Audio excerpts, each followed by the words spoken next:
I can't think of a single place I visited where the landscape is as dynamic, the homes as vibrant, and the people as warm as Colombia. It's a different way of life on Colombia time, and after getting a taste, I'd make the argument it's better. I'll show you how I spent 10 days exploring my first country in South America, starting with Medellin, the city of eternal spring. Oh, and I brought Jesus this time.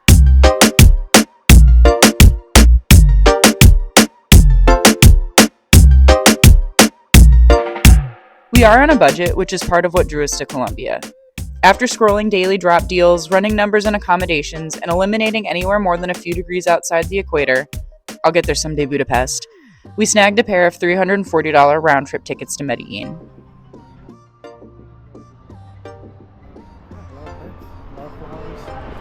Extremely big. Maybe we go to the garden. We met several Venezuelans who had relocated to Colombia during our trip, including the first night. The woman who made our arepas had been there about 10 years and was the first taste of the exceptional kindness and welcome we'd experienced from just about everyone we came across. Great arepas first night. Lovely people. Notes. Getting to explore the revitalized neighborhood of Comuna 13 was incredible, but it's easy to get overwhelmed if you don't have a game plan, and especially if you don't speak the language. When you get to the bottom of the hill that the community is on, dozens of guides in blue shirts will be vying for your attention, and the more stressed you look, the harder they will try to get you on a tour. I'm speaking from personal experience. We ended up stepping away for a minute, grabbing a coffee, and regrouping with a plan. You can reserve a tour in advance online, but we didn't love the times offered, so we went back into the sea of blue shirts. We ended up getting super lucky and finding Brian, who gave us a private tour in English, and we really liked him as our guide. He grew up in the community and genuinely seemed to know everyone. He's also passionate about educating visitors about the transformation that brought Comuna 13 to become the hub of art and tourism that it is today.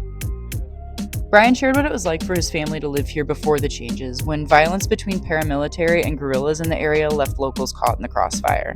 It really drove home how resilient this community is. Along the way, you get to ride the famous escalators and stop by some street performances showcasing local talent.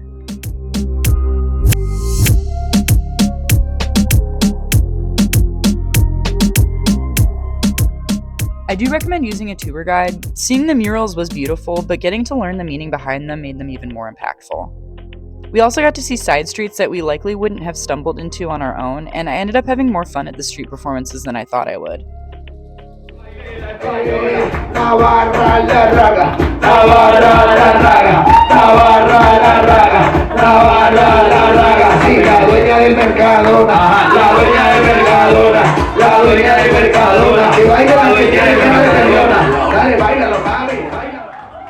Being an introvert, I probably wouldn't have made the decision to go to something with audience participation on my own, so sometimes it's nice to just get dropped off and forced to do fun things.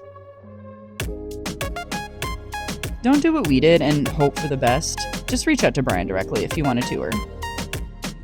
Hi guys, my name is Brian. I'm a local tour guide of Medellin and La Comuna 3, and if you want to find my tours, you can find me on Instagram at BrianGPR24 and on TikTok, Colombian Feelings.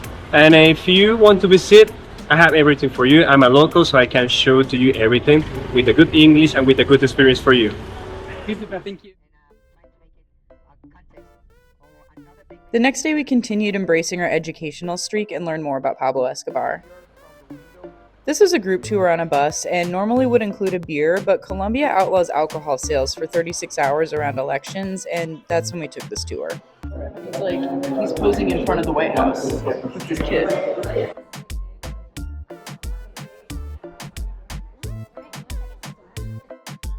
Along the way, we got to see the house Escobar was fleeing when he died, a museum that one of his nieces runs, and a memorial to the victims. Each hole along the wall represents one of the 40,000 people that were killed during the violence.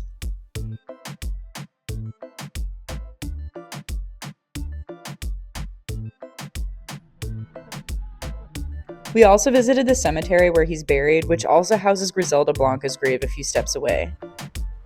According to our guide, nobody touches Escobar's grave, but odd objects like underwear will show up from time to time on Griselda's. Feelings around Escobar are still complicated, and Colombia actually almost outlawed narco tours. While the tour we were on was extremely educational, our guide told us some tours used to end with a bump of product, though I Googled and was unable to confirm.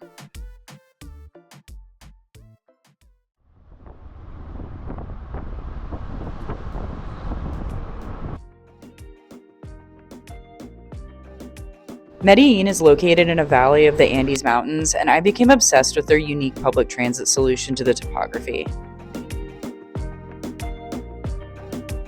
There's buses, even 2 trains that span the relatively flat basin of the city, but connected to that are a series of cable car lines that take commuters up the steep sides of the mountains. Most only cost 3,600 Colombian pesos, or less than $1 each way.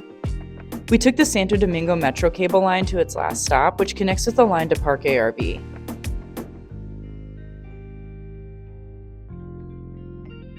The cable cars to the park do have an additional cost, and for foreigners, it ended up being about 40,000 Colombian pesos, or a little over $10 per person.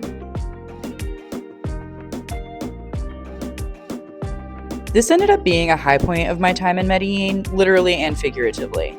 The 15-minute ride has incredible views as you soar over the treetops and is well worth it just on its own. I almost forgot that this was a way to get to the park and not the main attraction. The park has several trails, but only one that you can take without a guide. We were more than ready to explore on our own at this point, so after paying a small fee, we were shown the entrance to the independent trail and started wandering. Okay, so how much was it? So it's 30,000 pesos for foreigners, 20,000 for locals. Each, right? Yeah. Each person. There's a map right here on the right. Yeah.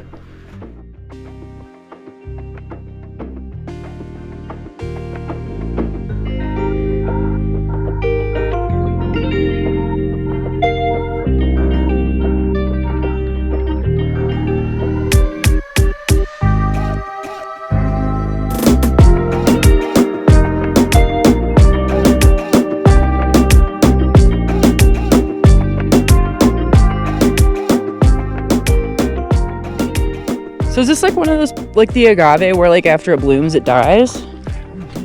We'll find out with your little plant tool. So it identifies it as a giant air plant. A giant air plant? Yes. No, that's so huge. Yeah. I used to have one of those, but I did not do well so with it's it. a giant air plant. There are educational activities at the park, as well as places to grab a beer or coffee and comfortable seating overlooking the forest. We stopped for a drink, but ended up scooting back over to the cable cars pretty quickly to avoid a rain cloud that finally broke through.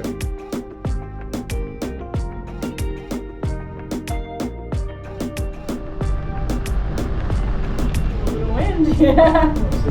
Me too. Woo, look at those trees. Me too. I saw us moving and I was like... The trees move, I brought that. Yeah.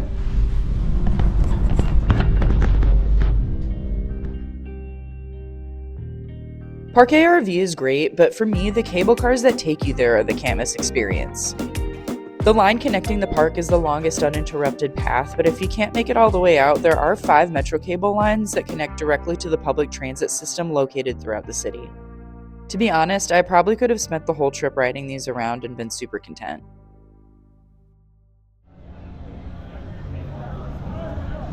The weather in Medellin really did feel like eternal spring, and it was a welcome break from back home. It was always beautiful, but after the sun went down and you could stop worrying about reapplying sunscreen, it was perfect. If you didn't know that KFC made ice cream, that would make 2 of us.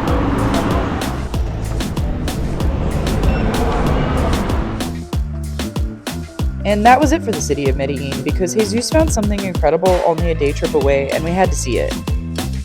Like and subscribe so you don't miss it.